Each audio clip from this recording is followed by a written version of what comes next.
A very good morning to you, children. Children, I welcome you all in this session of English literature. Today, we will be dealing with a very beautiful and interesting chapter, which is incidentally your first chapter. The chapter's name is Black Beauty. It's a story about a horse. You can call the horse himself is the protagonist, right? And he himself is saying his own story. My mother, Duchess, was very proud of me. Please follow me, and now I'm beginning to read the chapter. My mother, Duchess, was very proud of me when I was born. I was a black foal. Foal is a young horse with a white star on my forehead. My master and his son loved me. I grew up fast. Means कि मेरी माँ जिनका नाम duchess है वो मुझ पे बहुत गर्व करती थी जब मेरा जन्म हुआ, क्योंकि मैं एक ब्लैक कलर का छोटा सा घोड़ा था और मेरे माथे पे एक वाइट स्टार था. सी, हियर इज द पिक्चर. मेरा जो मास्टर, मेरे जो मालिक थे, वो और उनका बेटा भी मुझसे बहुत प्रेम करते थे और मैं जल्दी जल्दी बड़ा होने लगा. Every morning my mother would take rounds of the huge field around the house and I simply love trotting along beside her. हर सुबह मेरी माँ जो है इस फील्ड के चक्कर काटती थी और मैं भी उनके साथ साथ पीछे पीछे दौड़ता था.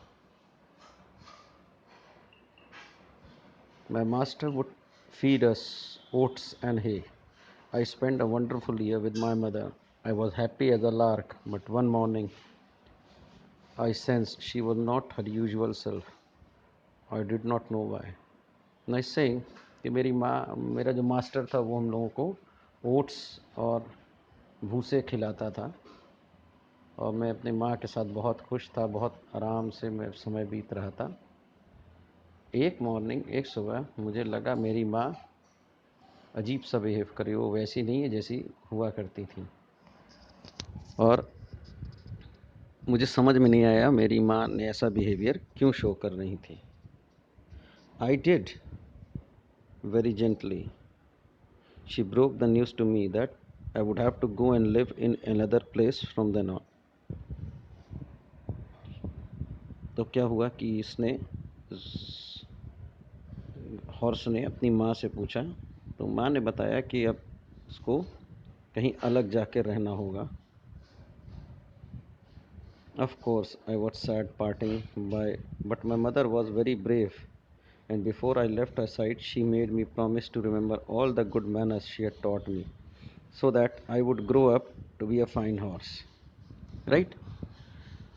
Now, ये उसको बहुत दुख हो रहा था ब्लैक ब्यूटी को, बट इसकी माँ ने मन कड़ा करते हुए इससे को याद दिलाया कि वो उन सब अच्छी आदतों को याद रखे जो उसकी माँ ने उसको सिखाए हैं और वो सब उसकी अच्छी आदतें वहाँ काम आएंगी और वहीं उन अच्छी आदतों को ही उसको दिखाना है जहाँ पर वो अब जाएगा रहने के लिए. नाउ चिल्ड्रंस, ये कहानी is very closely related to us. Our parents teach us a lot of good things. When we are born, our parents are very happy, and I know all of you enjoy and have a great time with your mother being around you. One day comes when we have to go to boarding houses for studies, और माँ से जब दूर होना होता है तो we all feel very sad. But then our parents tell us that whatever teachings they have given us during a lifetime, right, we should practice that. जो अच्छी आदतें हम लोगों ने बचपनों में सीखी होती हैं अपने माँ बाप से, हम लोग उन्हीं को प्रैक्टिस करते हैं. Now, soon I found myself being taken to a mansion with vast fields all around. There was a square garden's home, and the mistress of the house came out herself to welcome me. She came and patted me on my forehead and admired my black coat, and after thinking for a moment, she told her husband that I from now would call Black Beauty. Now, इसको एक बड़े से घर में ले जाया गया वहाँ पे जो उसके चारों तरफ फील्ड्स ही फील्ड, मैदान ही मैदान था। It was square gardens home and, और उस घर की जो मिस्ट्रेस थी, मालकिन थी, वो आई और इस घोड़े को देख करके, इसकी ब्लैक फर को देख करके she became very impressed, she became very happy, और उन्होंने इसकी पीठ पे थपथपाया भी और अपने हस्बैंड से कहा कि आज से वो इसको ब्लैक ब्यूटी करके बुलाएंगी। I am sure when my old master returned home he must have told my mother how lucky I was to have found such a wonderful family. और वो कहता है कि ही इज़ वेरी श्योर कि जो उनका पुराना मास्टर था, जब वो उसकी माँ के पास गया होगा तो उसने उसकी माँ को ज़रूर बताया होगा कि ये कितना खुश है, उसको कितनी अच्छी फैमिली मिली है। I was taken to the stables where I was shown my stall, right, और इसको उसके अस्तबल ले जाया गया जहाँ इसको उसकी जगह दिखाई गई। My neighbour was a chestnut coloured lily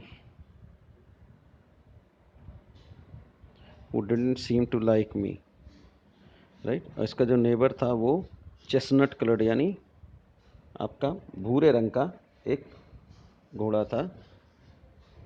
वो डिडंट सीम, जो ऐसा लगा नहीं कि वो इसको पसंद कर रहा था, कर रही थी। This became quite evident when she snorted at me and showed me her teeth.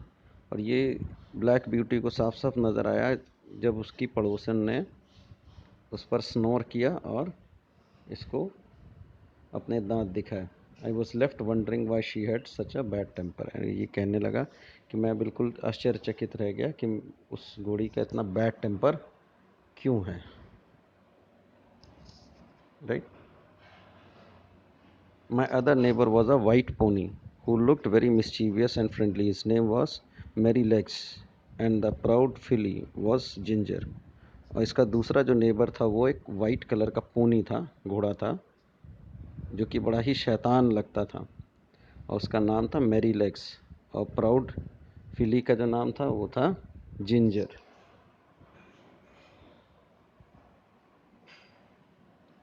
In the morning when we were out in the paddock, I tried to make friends with Ginger. I inched close to her, and when I was just right distance, she suddenly turned around and gave me a stunning kick. That was not all. Whenever she got a chance, she made sure to kick me. Nasty Lily. Nasty Philly.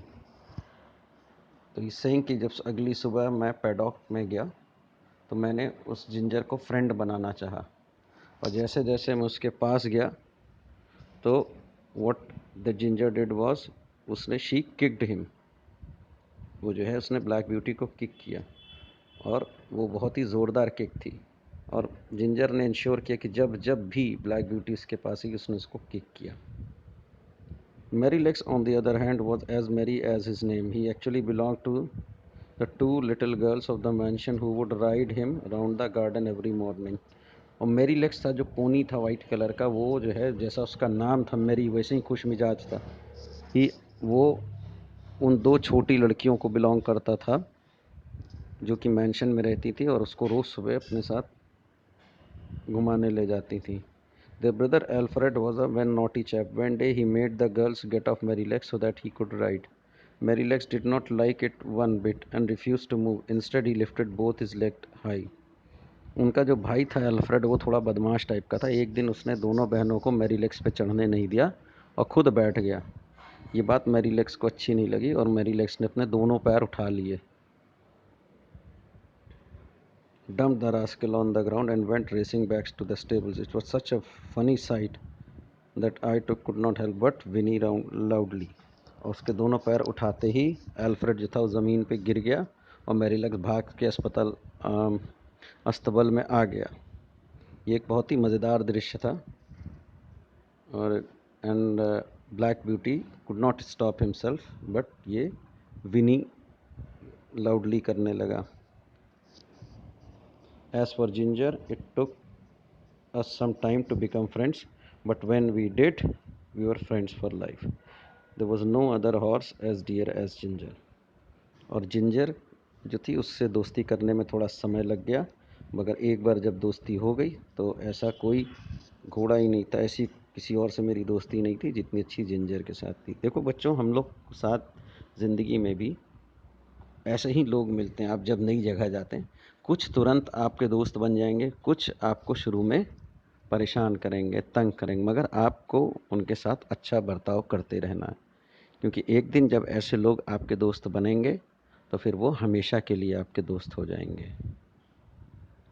ठीक है बच्चों, तो इस कहानी से हमें अपने लिए काफ़ी सीख मिलती है। पहली सीख कि हमें हमारी सबसे अच्छी दोस्त हमारी माँ होती है।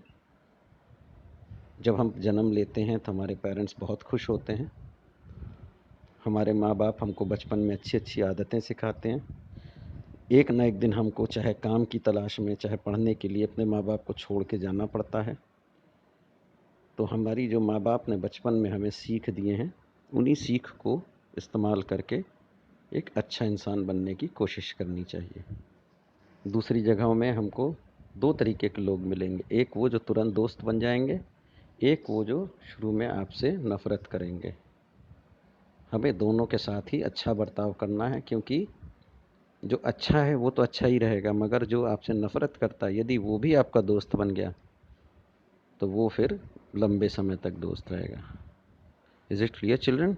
So with that the explanation of the chapter ends, right? Now here are the few new words in this chapters. The first is foal. Foal is the baby of a horse.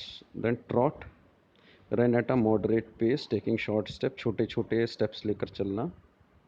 Sensed, felt, parting, leaving sometimes someone going away. Mansion, large house. Stable, a place where horses slept. Paddock, small field and enclosure for horses. Rascal, mischievous or cheeky person. Whinny, gentle, high pitched neigh. Right? So I stop here. Hope you have enjoyed read this chapter as much as I did. Right? So until then we meet again. It's a goodbye.